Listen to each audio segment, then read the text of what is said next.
তৃণমূল কংগ্রেসের দলনেতা ছিলাম। আমি যতবার all party leaders meeting attend করেছি, তার আগে মমতা ব্যানার্জি ছিলেন, উনি আসতেন না, আমি চিফ হুইপ ছিলাম, তখনও আমি অ্যাটেন্ড করতাম।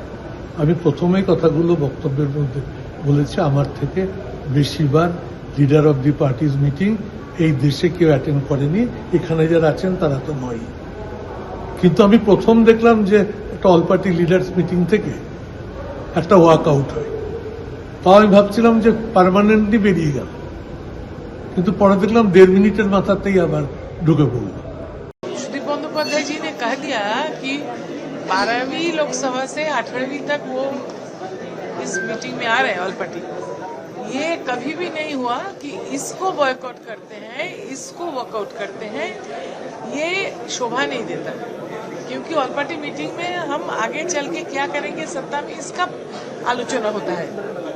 उसमें अगर 28 से उनका नंबर 8 हो गया, उनको सोचना चाहिए, दे शुड कॉन्टेम्पलेट क्यों हुआ, क्यों 20 लोग उनसे नाराज हैं।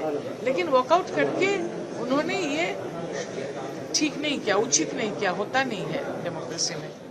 लेकिन जिस तरह से आप, चूंकि मैम आपकी जो पार्टी है अब एनडीए की सबसे बड़ी सहयोगी पार्टी में से नंबर 2 कहे तो है पोजीशन है, क्या कहेंगे इसको लेकर?